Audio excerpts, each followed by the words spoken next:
Good morning, everybody. We'll call the meeting to order right now. It's about 4 minutes after 8 o'clock. And we'll do a quick roll call.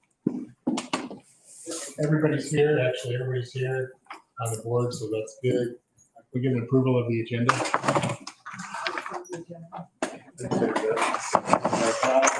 Is anybody here from the public that would like to speak today? I don't see anybody in the room. Anybody online? Awesome, thank you. So we're here today for a CEO candidate interview. Just to let everybody know that the first half of the interview will be in open session, and then the second half of the interview, approximately, I don't know, I should say 2/3 of the interview will go into executive session for the remaining part. So anybody that's online right now that we will be moving you into a waiting room when we go into executive session. Just kind of talk a little bit about the ground rules for this. I'm gonna, Joe, since we all know you, I'm gonna go ahead and just kind of skip the introductions. I think you know who the whole board is here. I think we'll just do that. But we do have the whole board here, so which is nice. We allow an hour and a half for this interview, and I'm going to be respectful of the time. So the questions that we're going to ask you today, we want you to answer them thoroughly, but also answer them so we can make sure that we have enough time to, after our formal questions, that we have some time for you to ask us questions and for us to come back and ask you maybe some follow-up questions too. Of course, some of the questions have multiple parts in it, so feel free to write down any kind of thing. If you have, I know you have a copy of the questions in front of you, but if you have any other parts of it you want to add. Before we get started, I just want to make sure that you don't have any questions for us. Okay. I always like to say this to any candidate that we ever interview, is that all of us are really paying full attention to you and your answers and everything. But if we're not staring at you directly because we're looking down in our papers or our computers or something like that, we're either writing notes or reading stuff that pertains to your interview. So if we don't have any questions, I think we're just going to go jump right into it and get started. And I believe we're going to start with the first question that's going to come from Pal. Okay. Joe, could you briefly discuss your work experience and highlight the positions that you've held that you think make you a good fit for Bartlett? Yeah, thank you for the question, Al. I've been in healthcare just short of 20 years now, and I've worked in all aspects of the finance arm. So I've worked at the billing office, medical records, through accounting.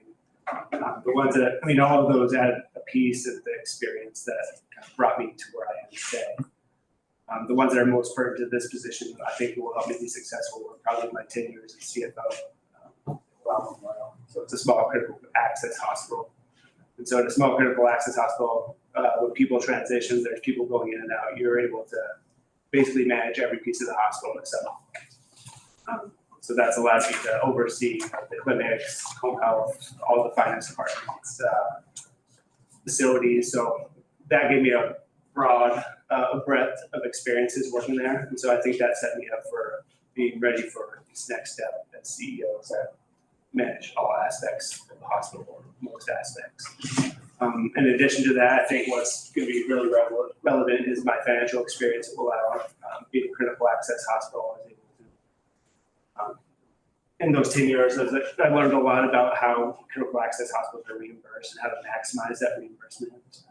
So as that hospital went through COVID, we were able to transition and make tweaks, but we never had an operating loss during those years and after. So I think I'm well situated on the financial side to help out from that position as well. Thank you, Joe.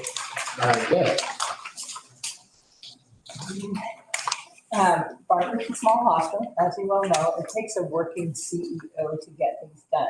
In your previous roles, please tell us about how you balance the demands of day-to-day operations, community relations, and maintaining fiscal sustainability, and how that will impact your role as the CEO.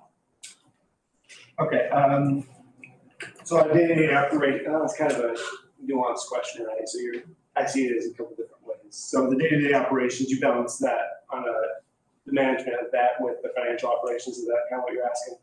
Make sure I get that question. And the role of the CEO, Yeah, the role of the CEO.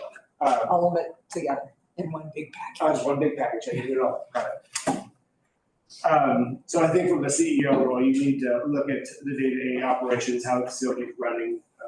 So that involves staffing, how your interactions are with the patients, med staff, how you are interacting with the community as a whole. So communication is going on in the hospital. That also includes the image of the hospital, which includes your quality components, perceptions, and quality as well. And by maintaining fiscal responsibility, I don't think you can do one of these without the other. So on a day-to-day basis, you need to look at how you're operating the hospital and make sure it's fiscally sustainable. And so you're constantly making tweaks to operations to make it better on a day-to-day basis as well. Critical access hospital, you'll see stuff move from area to area as not area to area. You move expenses from department to department to maximize reimbursement as well. So there'll be small tweaks in staffing who they report to on the day-to-day basis, so you can just maximize that Medicare reimbursement. Answer your question? That's a tough one.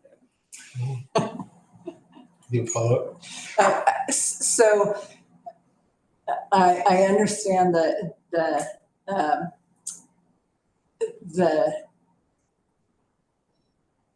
balancing the operational side, including the financial, but add on top of that, the CEO, what will make that role, what will make all that other balancing different if you were to become CEO? How do I balance all the other responsibilities on top of balancing that? Yes. Gotcha. I understand better. I think, balancing it, I'm gonna have to have trust in my team to help the balancing, right? And so in this role, we're not gonna be successful by ourselves. So I make sure I have a good CFO, good CO, CNO, we have someone who's good over quality, HR. And so by building a solid team that I can trust in, I think that's how I'm gonna be able to balance that. Thank you.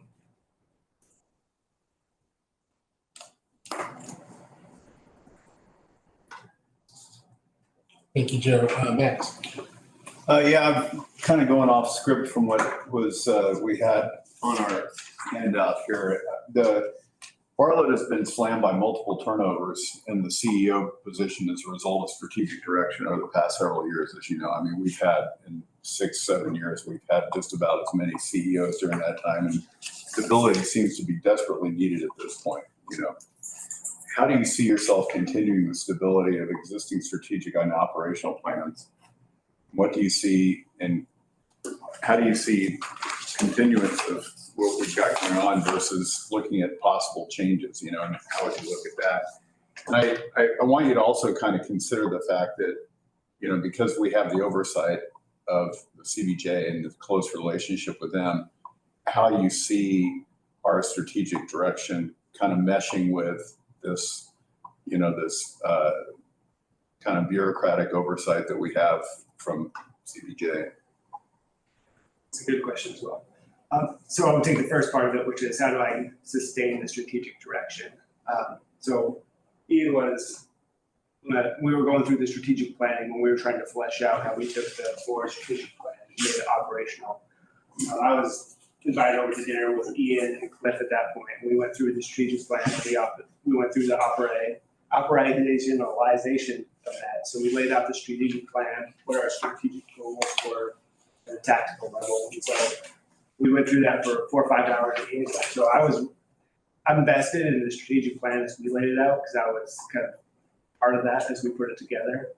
And then as I see the sustainability is it's basically a continuation of what we started in the first 9 months. I see us continuing on with our strategic plan as it kind of stands today. We have good direction. We have good processes in place with the 8-3s and the lean process. On top of that, one of the things I've noticed over the last day of interviews, I guess, is question that keeps popping up, and staff morale has kind of been decimated by the constant turnover as well. And so how do you improve staff morale came up in every single one of my interviews yesterday. And so I think sustainability is going to be the first step in starting to build employee morale, trust, and leadership by having that piece in place.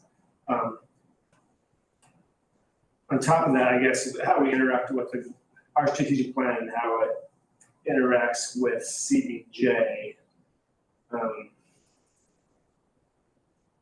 I probably didn't phrase that very well. Let me try again. So you've got this bureaucratic oversight, and I say bureaucratic, it's administrative. They set our budget, they control, how we carry out certain functions and that kind of stuff. And I guess, how have you worked in that structure, and how do you see yourself working in that structure going forward? Well, I'd say the CEO role, Ian's kind of been a good guide in this. I've learned a lot from him and his strategy. He goes down and has monthly meetings, so I want to continue those communications with the city manager, deputy city manager, mayor, and having good communication on what the hospital is trying to achieve, what our strategic plan is. And so they understand where we're coming from. If we're in the new, if they hear outside of that communication channel, what's going on in the hospital. So I try to build that relationship. Is that kind of what you're going for? It is, to answer that question? Yeah. And I mean, I've worked in government organizations for the last 15 years outside of search, I guess. That's the only kind of hospital I've worked in. And so I'm used to kind of the openness of our communications and how that works. So I understand how those communications on a one-to-one basis are going to be important to make sure they understand what we're doing. Question. It does. Thank you. Just a quick follow-up to that. So before you came back to Bartlett, you were working for? It was Will Allen Memorial Hospital, which is a district hospital. So it's government. So we were probably the same public meeting rules as you guys. So all our meetings, all our discussions, all our strategies were open to the world. And then you were able to communicate with city folks. Yeah, so it was actually the county down there, so we had to communicate with the county. Yeah. So, yeah, some of those communications, it wasn't, Juneau's a little bit more political than where I came, was in the last place I worked, so as long as nothing bad was really to happen in the hospital, they kind of left us to our own devices. But we had to make sure that we're communicating changes, like when we're adding clinics, when we're expanding clinics, they were in those groups.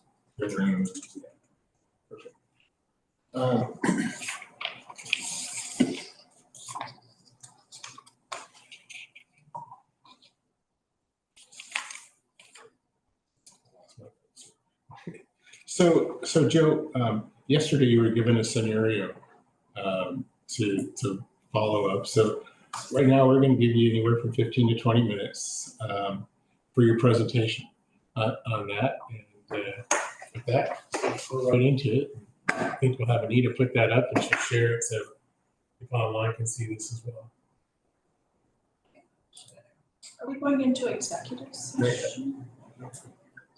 Afterwards. Afterwards.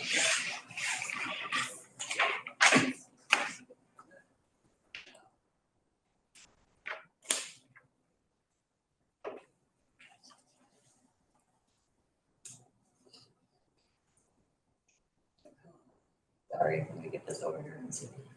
Well, Joe can't see it though. I have a friend. Huh? I just want that, it's fine.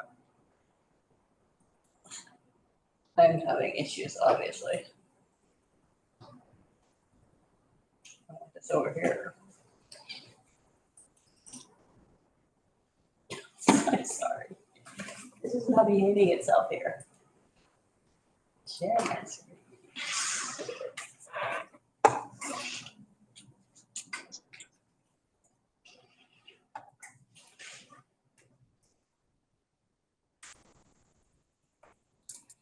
Can you guys see that? Yes, Anita. You see the slide? Yes, we can see the slide view. Okay, thank you. Okay, Joe, go ahead. Okay, so this is going to be my analysis of the situation. So I'm trying to operationalize it having a little bit more background on what's going on with the situation. My perspective might be slightly different than others. Next slide.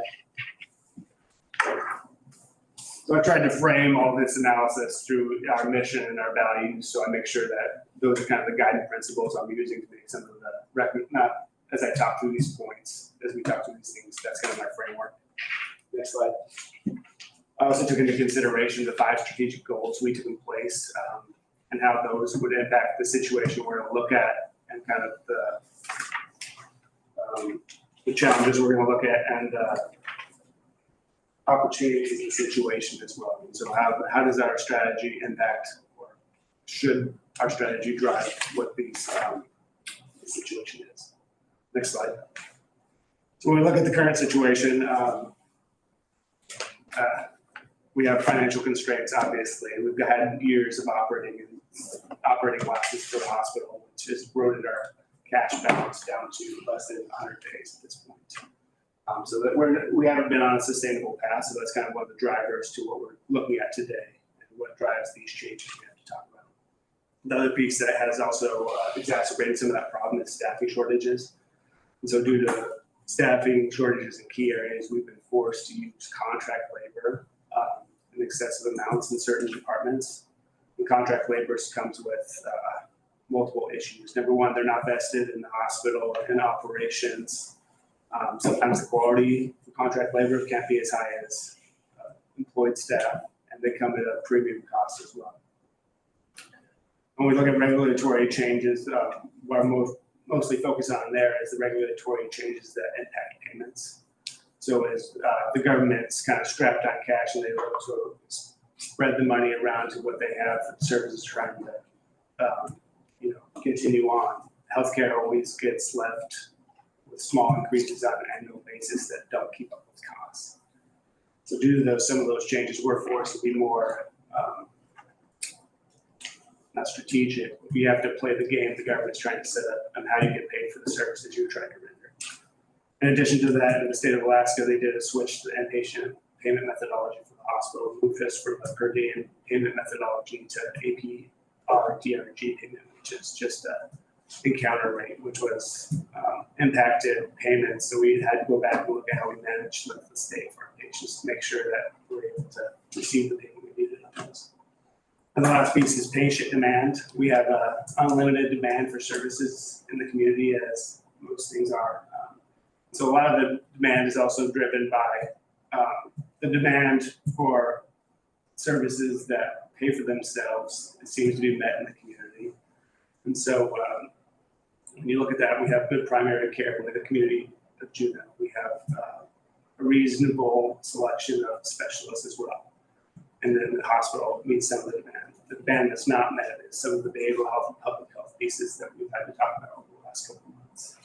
So that's kind of the situation we find ourselves in at the current point. Looking at the challenges we have to face and how we're going to go through those in the future. Next slide. Going back to our mission, when we look at what our mission is to provide the best quality we can in patient care. And so maintaining that quality of care is going to be first and foremost as we look at how we move forward with these problems. So we need to maintain the quality of care. Where we continue that care, it needs to be the best. And so all the services we have to keep that at the forefront. And so as we look at that, we need to make sure that the hospital that we are going to maintain is adequately staffed with competent, skillful people. We need to work with those staffs on how we improve that quality. So how do we give them the tools to make sure that they can take care of our patients? Some of the things that leadership will deploy is daily staff or staffing rounding, sort of round the staff. Some of the best ideas and operational improvements will come from the front line. So we need to make sure we're open to communications out there talking with people so they can give us those great ideas.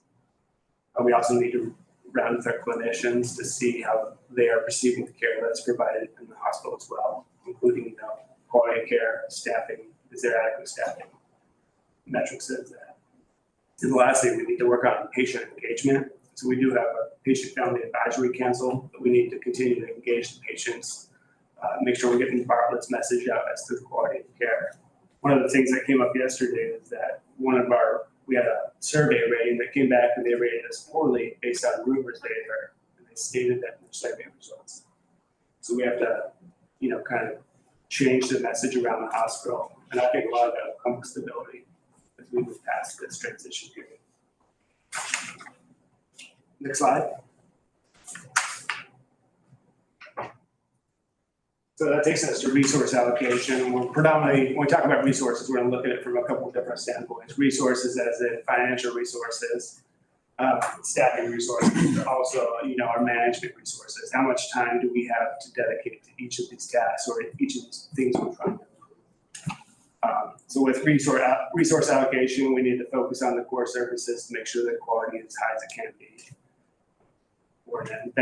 We need to look at investing those resources, which is financial resources, staffing resources, and our management resource, and improving the core revenue producing services that we have here at Bartlett, so we can bring us to a sustainable place. We need to continue to review current programs for efficiencies. That goes across the board. We need to look at efficiencies from a clinical perspective and an admin perspective, so that our departments operating at the top of their levels. When we look at those resource allocations, some of the things obviously we have to focus on is, and some of the opportunities as I see it is oncology and infusion services. We kind of have a constraint on what we can offer there, so we need to look at how we bolster.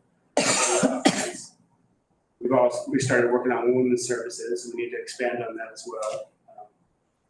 Orthopedics is something we need to look at. And on top of that, we need to make sure we continue to support our laboratory diagnostic imaging, physical therapy departments, those other revenue producing departments to make sure that we're, they're operating at the top of their game and producing at the top. Move on to the next slide. Staff morale, I brought this up earlier. This is kind of the big one that we need to focus on, maybe more immediately than some of the other pieces. And so what I took away with some of the questions that were asked for me yesterday when we were out rounding, one of the big things is just consistency and leadership, but that's also the consistency in the strategic direction. So that really, it's a burnout to some of the leadership as you're constantly starting and stopping and they're changing direction because your next leader comes in. Their priorities are slightly different than the last ones. We're going through a re-exploring what the department does on a, every 6-month basis due to the turnover. So you're always justifying or trying to protect your staff and what you're doing for the community. So I think some of those items have really burned out some of our leaders and some of our staff at this point. So I think as we get to a better place and we have consistency and strategic direction and leadership, we can work on stability in the hospital. And some of the things that we need to deploy on top of that, and I've touched base on these, that are just rounding with staff, make sure that they are heard, and we're correcting the issues where we find them. We need to also, focus on what's working right at the hospital so they understand that we are doing a lot of good things here on a day-to-day basis. And then we have to be involved with leadership and make sure we work on some of these problems that we have, resolution of those issues so we can bring stability to the long term for our staff.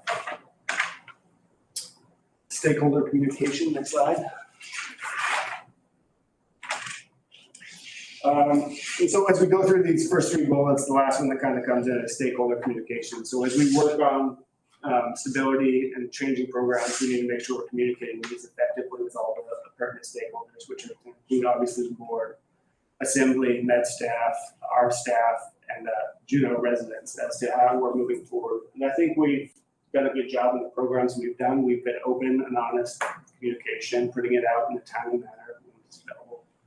And also making sure we're available to questions for all of these groups so they can come and ask the tough questions in an open forum and we can hopefully answer them honestly. So with those communications, it's going to be different strategies for each of these groups, I think. Obviously, the board, we have this meeting as well as one-on-one meetings. Med staff, I need to make sure that the CEO is attending med staff on a monthly basis and getting an admin report. We need to have the CEO also report to our town hall meetings on a monthly basis to make sure that that person is communicating with the staff and that message is getting communicated to them. And then continue the one-on-one meetings with CBJ personnel, including the city manager and deputy city manager. And then how do we get that word out to the residents is kind of be the last piece as well. So that's kind of my assessment and recommendations on the situation. I know that was good. We're kind of moving through it. Overall. Follow-up questions for Joe right now? We got a couple more minutes in this section. Staff morale was a big thing yesterday. Yeah. How do you perceive our contract negotiations that we've got ongoing with staff morale? You know, that came up once or twice. It wasn't as pervasive as just the change in leadership and the change in direction, right? So everyone's just kind of holding their breath, waiting for the next step, I think. I mean, the pay issue came up once in the open meeting. I think I was able to, I mean, there's always gonna be questions about that. That wasn't the driving issue. I don't think. That's my perspective. I just was interested in what you thought the pinch point where morale was. Yeah. I got the pay question twice, once in the union meeting and once with the staff meeting. Only 2 times it came up. So I have a follow-up on it. So I think that's a great question. So what do you think is the pinch point of the morale issue, and where do you think it is deteriorating? How can we build it up, and are we starting to see more? Well, I wouldn't say it's deteriorating. I think it's just been kind of this wait and see period. They're waiting for, I mean, we've gone through a lot of program changes, so I mean, that impacts staff morale. They're waiting. So we need to get to a place that's really effective is what we need to get to. We need to say, hey, we've done the changes we're going to do. Leadership is stable. We're going to move forward from here so people can, you know, feel secure in their positions and their jobs, and it's not going to change tomorrow. Yeah, absolutely. Do you feel like the morale's improved in the last 6 or 8 months, or? Yeah, that was my perspective. I think it's better now than when I first got here. But I mean, my initial perspective was some departments that had some fires going on that we had to correct as well. So I think that's my perspective. I think it's better. Then just one more thing. So what was your, you know, of course, we weren't part of this, the public town hall, or the employee town hall. What did you get out of that the most? I mean, what was your what did you say? Oh, I can go to work on this and make sure we can improve this. What did you get out of that? The morale one, I think, is the one I think we need to focus on. That's the first one. There was a lot of questions about, you know, the standard interview questions. So that was the pervasive piece. I think we need to go after morale. At least that's that. Anybody else? So you very briefly mentioned a monthly meeting with med staff, and of course that's important, but the med staff is actually got several components that are completely different. So there's the non-hospital primary care, there's the emergency room physicians, they have different interests and constraints. Then there's the hospital employed physicians. Would you just take a moment and talk about the different needs in terms of the CEO of those different entities? What are they, how do you divide up the entities? How do I divide up the entities? Yeah. Okay, I'll try to answer that question. I think you need the needs of the outside organizations and the CEO. I think there needs to be a touch point there. I think that we need to have open communication with them so we can understand their needs and kind of what their strategies are, what their pain points are. I think, I mean, we're all, you know, struggling with competition at this point. So, I mean, can we have open dialogue with some of those organizations about potential collaboration as well? But we need to start building that relationship. How do you do that? I think just start with meetings, start having conversations. You need to start with building the relationship to start. So I mean, it's going to start with the relationship and trust before we move past that. With the inside, with the employee positions, I guess it'd be, you know, how do we engage with those ones? I guess it'd be more one-on-one meetings. Are we meeting their needs? What do they see as some of the issues in the hospital? Actually, again, it goes back to building relationships and have no communication with them. That's your question now? Yeah, sure. Well, that's my answer. Yeah, I'm just looking for your answer. I don't know what the right answer is. Okay, so Shelley, why don't you take us up into executive session? 'Cause this next part is going to be an executive session. So we'll move everybody that is here into a waiting room. y'all for being online with us. Do you have make a motion to recess into executive session to discuss matters that the immediate knowledge of would defame or prejudice the character or reputation of any person. I second that. So we are officially in executive session. Another executive session. And Joe, thank you very much for your time this morning and sitting here with us. We all really appreciate it. And with that, we are adjourned. Thank you, guys. Thank you, Joe.